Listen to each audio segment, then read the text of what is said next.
Good afternoon, Lisa. Good afternoon, Andrew. Doctor Who, The Enemy of the World, Yes. Episode 6. Yes, indeed. The Final End. The final end. Well, tell us how the story starts Yes. next week. Till next week. Episode 6 notching up the best audience figures Of the serial. of the serial, the best AI, and the best chart position. But even so, the chart position isn't anything much to write home about. No, it never really gets out of the sort of lower hundred. Towards the hundreds. Yeah, 100. well, between 50 and sort of 70 something. Yes. Yeah. I think this one's 55, which for 8 million viewers. It's really low. Yeah. Yeah. Because you think, if that's the thing, we don't tend to think about Doctor Who in the wider television landscape. No. And people have been obsessing about sort of viewing figures Yes. over the last sort of few years. But chart position is really the thing that makes the that difference. makes it. Yeah. And for what is a well thought of season, I think season 5, the chart position compared to today is dreadful. Yes. Yeah. So. But it's just an indictment of the way television has changed. That now, if you get 5 million viewers, that's a hit. You're doing damn and well. you get in the top 20 with that. Yeah, so for Doctor Who to achieve top 20 positions, as it's done a hell of a lot since it's come back. Yes. You need to get sort of 16, 17 million. That's the thing. This never happened for the majority of Doctor Who's existence. It only happens for City of Death, and that's only because there's nothing on ITV. But also, we've got Innes Lloyd being replaced by Peter Bryant. Yes. With this episode. And I think it's one of the smoothest transitions between producers that you ever see on Doctor Who. Yes. Well, on classic Doctor Who. On the whole of Doctor Who, really, because when you change producer, effectively, that's the equivalent of changing showrunner today. Yes. You can argue that, producer stroke script editor is the sort of combination. But Verity Lambert going into Donald Tosh and John Wiles. There's a definite change of style to the show, and of the relationship between the lead and the producer. But Innes Lloyd, Peter Bryant going into Peter Bryant, Derek Sherwin. Yeah. It's very, very smooth, I think. You really wouldn't notice that the show had changed. The show doesn't change next week. No, it's suddenly, the same. does it? There's no you don't get change. the companions sort of shaken up or anything like that. No. Victoria is going to leave, but I think that was going to happen anyway. Yes. Yeah. Yes. I like the line about Troughton the Salamander worrying me about trifles. I can imagine sort of Troughton saying, and jellies and sponge cakes and things like that. Yeah. But I like the idea that the paperwork is what gives the Doctor the clue. The paperwork about the food. And that's a very sort of modern Doctor Who thing, isn't it? Yes. That it's all in the detail. Yes. Yes, you can sort of imagine David Tennant or Matt Smith seeing that paperwork. Because I'm thinking about that line in Asylum of the Daleks about, is nobody wondering where you got the milk for the souffles from? Yes, and the eggs. Or Donna looking in the absence paperwork in the Sontaran stratagem. Yes. So the paperwork is important, and for Doctor Who researchers, paperwork is very important. Yes, because as I always say, look at the paperwork. Don't look at what people have reported. Or if you actually go back to what's written down, you'll get a lot more information. I like the fact that Bruce says dial 001 and ask for Forrester, and that on a public phone, and that will work. Yeah, it's not very secure, is it? Yeah, it's an easy number. I like the thing about Redhead as well as the code word. And Fraser immediately going, "Is that your wife?" Yeah, that's my code. Because who was Fraser cozying up to today? The girls from Hello, Hello, Hello, Hello. Yes. Hello, hello, hello. Yeah, from Hello, Hello, Hello. All right, hello. But Fraser having a good time this weekend, I think. He likes the ladies. You said that. But just the fact that Jamie immediately fixates on Redhead. But this is the future. Nobody's thought of mobile phones at this point. No. Well, no, because in the Ice Warriors, you've got wrist-mounted communicators. Yeah. But nobody's thought that anybody's going to have mobile phones at this point. So clearly that was such a amazingly futuristic thing. Yeah. That nobody ever... No. Because there's a line about a public phone. So I just like that. And when Astrid goes into the underground thing... Yes. Did you sort of spot what they're trying to attack her with? Like sort of old broom handles and stuff like that. It's like they've got Trigger's broom or something like that. They haven't really got any weapons. No. They've just had to grab they the wouldn't nearest... have weapons, have they, so? The nearest thing they've got. And the whole fake radiation thing is exposed here. Because I guess you had sort of suspicions earlier on. And I just wrote fake radiation news. Yes. And the guard is really Jobsworth as well. Sent for Bennick. So even though Bruce has told him that the prisoners are going to be released, he's enough of a do it by the book sort. Yeah, to make sure. Go and check with Bennick. So, it's a pain in terms of the story, but I like the idea that the guard isn't just I'll do what I want. He's actually thinking about what his job is. So from his point of view, it's the right thing to do. Kent is up to no good. Yes. And yes. And do you think you suspected that before now? Not really. No. I mean, it does come a bit out of the blue. But as the doctor said, the idea that he would resort to murder is a bit of a flashing light. But I don't think sort of you think of Doctor Who in such subtle terms at this point. No. So again, it's David Whittaker giving sort of characters a lot of thought, I think. But Bill Kerr gets to do some decent stuff. Yeah. And as we said earlier in the sort of series of videos about the enemy of the world, the idea that Bill Kerr is allowed to do some proper acting is really good. And he's just not the stupid Australian, which is the part he mostly gets to do in Hancock. Yeah. The sales of this story are very few, really. Australia, Hong Kong, Singapore, New Zealand, Gibraltar, Zambia and Nigeria. And just the fact that it's been sitting on the shelves in Nigeria ever since still blows my mind, because that's the thing, this story was never actually missing. No. Just nobody knew where it was. No, they didn't know it was in a shed in Nigeria. If somebody had gone to Nigeria in 1982... Yeah. They would have gone, yeah, we got that. They'd have gone, yeah, that's not missing, we've got it. It's sitting on the shelf over there. So the fact we could have seen this whole story... A lot earlier. 30 years ago, if somebody had just gone and actually done the thing. I have written down here, why are there cameras everywhere? Because in this episode especially, you keep getting shots on screens of other bits. Yeah. Well, other locations. I suppose it's because Salamander's paranoid. Yeah, but why are there cameras in the caves? Because he's paranoid about being attacked, maybe. Yeah, but... he's worked his way up to this point and he's probably made a lot of enemies, so he's paranoid about it. But I love Bennick when he's sort of caught. Yeah. Don't shoot! Yeah, immediately goes to being a sort of... trial, and he wants it all done by the book, doesn't he? I want a fair trial, even though he doesn't. Even though, of course, that's not what he probably offered to anybody else. And this is the period when Troughton is deciding whether he wants to stay for a third year, isn't it? And he has this chat with Barry Letts about the sort of grinding schedule that he's under. Yeah. And it's also interesting that because Innes Lloyd is now replaced by Peter Bryant, maybe this was the right time to say to the new team, can we have a change next year? Because I guess they'd have been more open to it than maybe if Innes Lloyd had stayed another year. Yeah, he might have stayed doing Would Troughton have got out a bit earlier? I don't know. Possibly.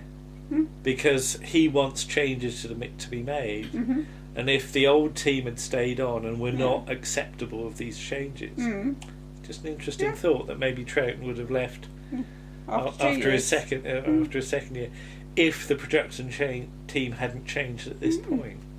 It's one of those what ifs, isn't it? Yes. But yeah, so what's that? Well, yeah. Why is there a blowy up thing in the caves as well? But it's that thing that amazingly he ends up next to the switch that will blow up everything. Everything. Yeah. But again, it's James lucky. Bond kind of thing. It's lucky, isn't it? but why is it there? It's a James Bond kind of thing. It's like it's the super villain thing. This episode has got some really nasty makeup as well in terms of blood and scars and things like that. Because later on we sort of see the blood that's almost implied to come out of Salamander's nose and things like this. But there's a lot of blood stuck on people, and there's some nasty gunshots as well, aren't there? Because that old stuff of being shot. It's quite strong stuff, I think. It is for when the time Doctor it at was this shown. period. Yeah. But yeah, then the set starts to fall apart, and I just put mind your heads as everybody gets bits of masonry landing on them, but they don't seem to notice. No. I know it's polystyrene, but and of course this explains why Troughton's got the plaster on his cheek. Because previously only episode 1 of Enemy of the World showed that. Episode 1 of Web of Fear. Episode 1 of the Web of Fear, I beg your pardon, showed that. And now, of course, we see the lead up to that point. So, yeah, it was just one of those things that you never really thought about it, I guess. You just thought, Troughton's got a thing on his lip. I guess maybe it was like on his cheek. I guess I was thinking that maybe you're thinking of Tom Baker's lip. Oh, Tom Baker's lip, in Pirate Planet. Yeah. But no, this is actually part of the part of the story. Part of the story. But yeah, then we get the filmed TARDIS scene. Yes. And you've had a bit of this recently because Tomb of the Cybermen, of course, its TARDIS scene is also done on film. Yeah. And although it's not quite as impressive as the set in Tomb of the Cybermen, because in Tomb you get Victoria actually going into the TARDIS and the doors open, and that's a lovely shot. But even so, it's a good use of resources. Yeah. Because it's only for this scene, and having it in the studio would have taken up too much room, and it's that thing about this story does push the mechanics of the studio. So having one less set really actually helps in this situation. But yeah, so Salamander's got all his blood and all that, and the ending of course is unfortunately very abrupt. Yes. Simply because of the jamming camera problem. Yeah. And I think Barry Letts said he was sort of slightly out of date with how the sort of technology worked at this point, because he was, he thought you could record one bit with the camera blocked off, and then one bit with the camera blocked off the other way, and then and sort of combine it. But that wasn't quite what you needed to do at this point. Right. You could have sort of recorded it without all the sort of blocking off stuff, and you could have done it a bit better. But he said he was sort of still working on sort of techniques that are about 20 years out of date. Oh, right. Okay. But this is not unheard of in Doctor Who's sort of production history for things to go wrong like that. You've got Power of Kroll, with Kroll being done as the camera sort of being blocked off on the sort of horizontal. So there's a very solid line between Kroll and the rest of the thing. Picture, But I sort of noted Curse of Fenric, episode 4. Do you know why I noted that down? No. Because there was a problem with the recording of Curse of Fenric. That one of the tapes of close-ups got accidentally queued up at the wrong point, and they recorded over it when they were doing a load of shots. So there's the problem in the editing. Nick Mallet goes to the edit and goes, "Where's all my close-ups gone?" There was one tape of all the close-ups, and it got over-recorded. God, honestly. Because they rewound the tape or something like that. And he said when I was doing it, there was like sort of interference on the thing. And you know that thing on VHSs when you'd over-record something and you'd get a and he was noticing it on that. But also New Earth. Yeah. Do you remember that one of the final scenes in New Earth, when sort of Cassandra's sort of accepting the fact that she's dying? Mm-hmm. There was a camera problem on that as well, so a load of shots got lost, and it had to be salvaged in the edit. So there's amazing. There's a grand tradition of like technical things going wrong and people having to make the best of it in the edit. Yeah. So, you know, what happened in the 60s was still happening in the 80s and you know, even in the 21st century. Yeah.